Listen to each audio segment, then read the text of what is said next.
Assalamualaikum warahmatullahi wabarakatuh. Jumpa lagi dengan saya Kisah Alam di channel Spiritual Sufi. Kali ini saya akan menjelaskan ataupun melanjutkan tentang bab kemarin tentang sholat khusyuk. Jadi pada dasarnya orang itu sebelum bisa terhubung dengan Tuhan itu mustahil untuk bisa sholat secara khusyuk gitu, karena hakikat khusyuk itu tersambungnya antara hamba dengan Tuhannya gitu. Jadi kali ini saya akan menjelaskan lewat biasa melalui papan tulis saja ya. Oke. Baik, kali ini saya akan menjelaskan pelan-pelan ya. Jadi biar nggak gagal paham ataupun salah paham. Pada dasarnya manusia itu mempunyai dua unsur. Satu sisinya itu jasmani atau badan kasar, satu sisinya itu ruhani atau badan halus atau disebutnya ruh. Nah, jasmani manusia ini tidak akan mungkin bisa melalui ataupun memasuki alam ruhani ataupun akhirat disebutnya. Karena apa? Ketika jasmani sudah mengalami kematian, ini akan menjadi bahasanya bangkai disebutnya.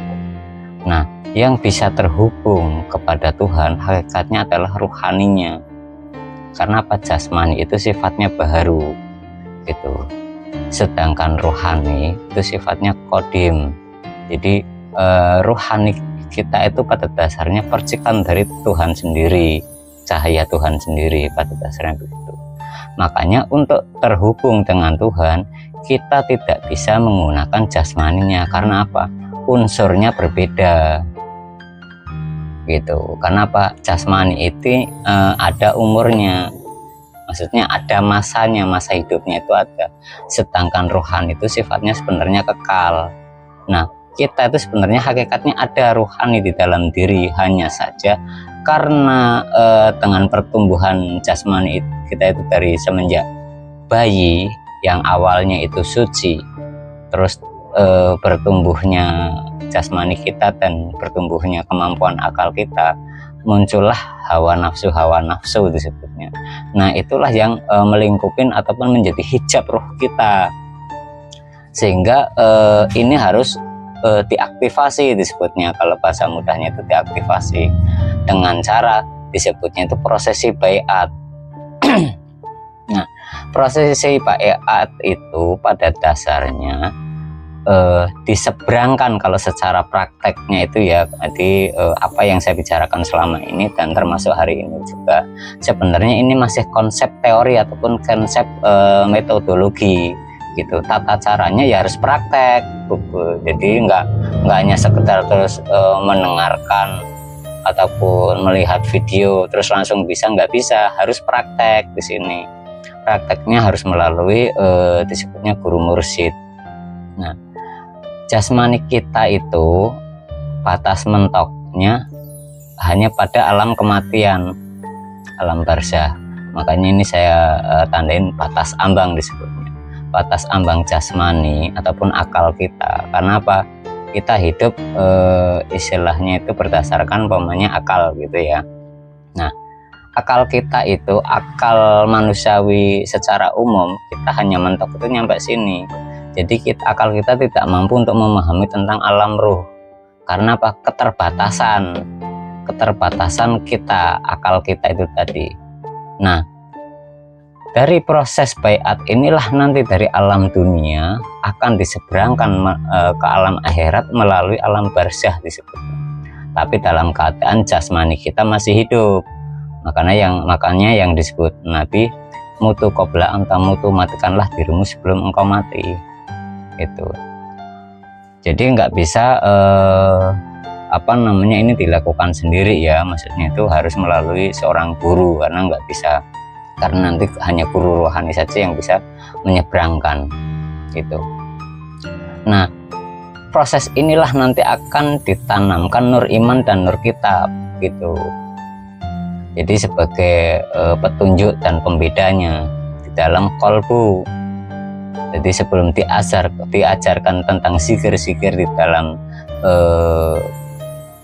tarekat, itu harus melalui prosesi baiat dulu gitu. Jadi tidak bisa ibaratnya kita belajar sendiri di rumah, nggak bisa gitu, nanti disamber iblis. Karena kita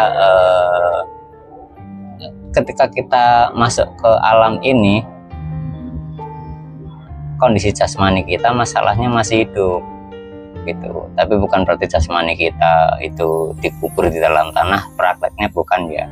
Walaupun di dalam pamannya kayak di cerita-cerita dulu di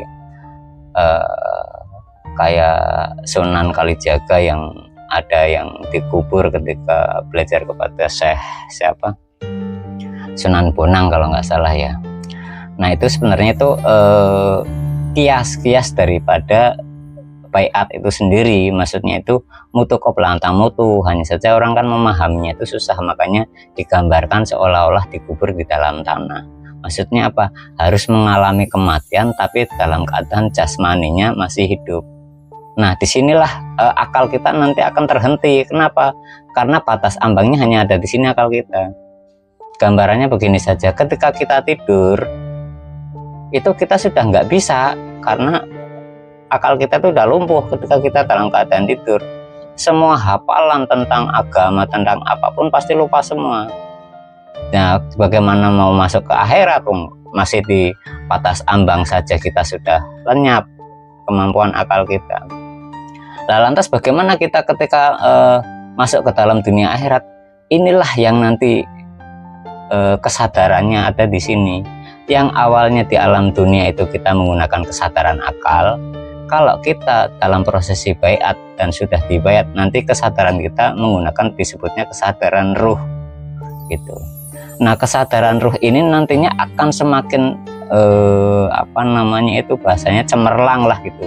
Itu nanti ketika hawa-hawa nafsu ataupun hijab-hijab di dalam kalbu kita sudah mulai dibersihkan, makanya ada proses tazkiyatun nafs atau pembersihan nafsu, disebutnya hawa-hawa nafsu yang selama ini melingkupi kalbu kita, yaitu yang di sini kita itu sering muncul hawa ego, pengen menang sendiri, merasa benar sendiri gitu.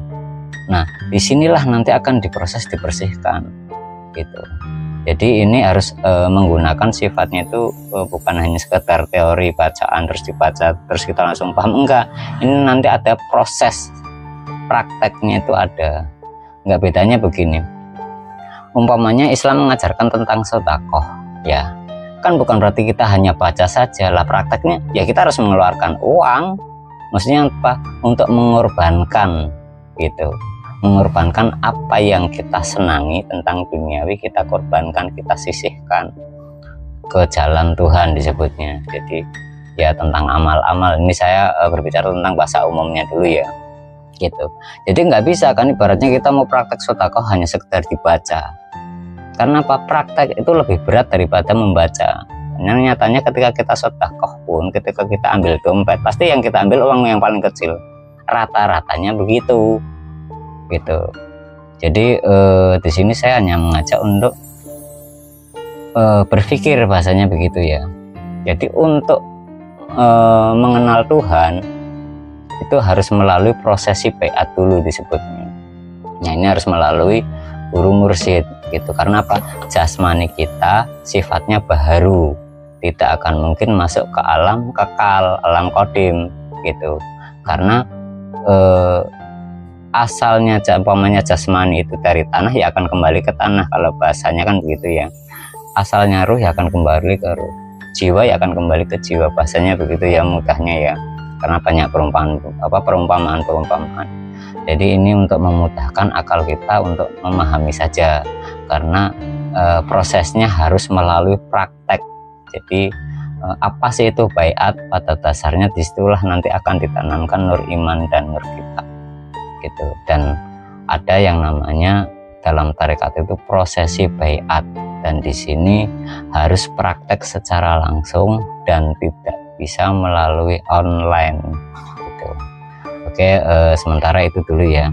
Jadi nanti saya lanjut di sesi berikutnya biar nggak gagal paham.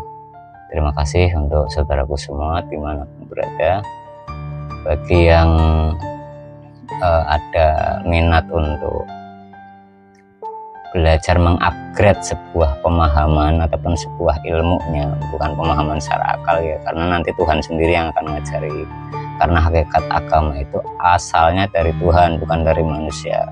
Jadi nanti pun bukan saya yang mengajari, tapi nanti Tuhan sendiri ketika sudah kita melalui prosesi baiat ini sendiri, karena hakikat agama itu Tuhan yang mempunyai, nanti Tuhan yang akan mengajarkan melalui cahayanya gitu, ataupun Nur Muhammad disebutnya kalau secara umumnya ya.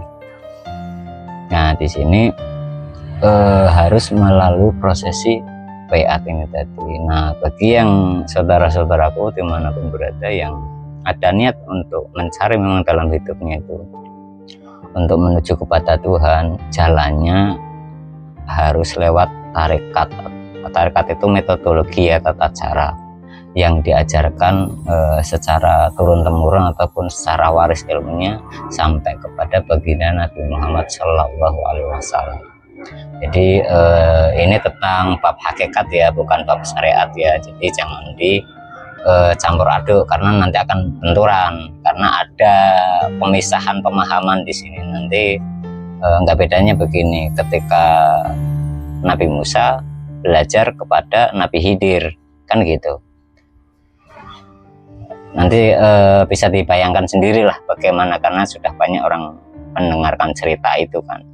Itu perbedaan antara bab syariat dengan bab hakikat.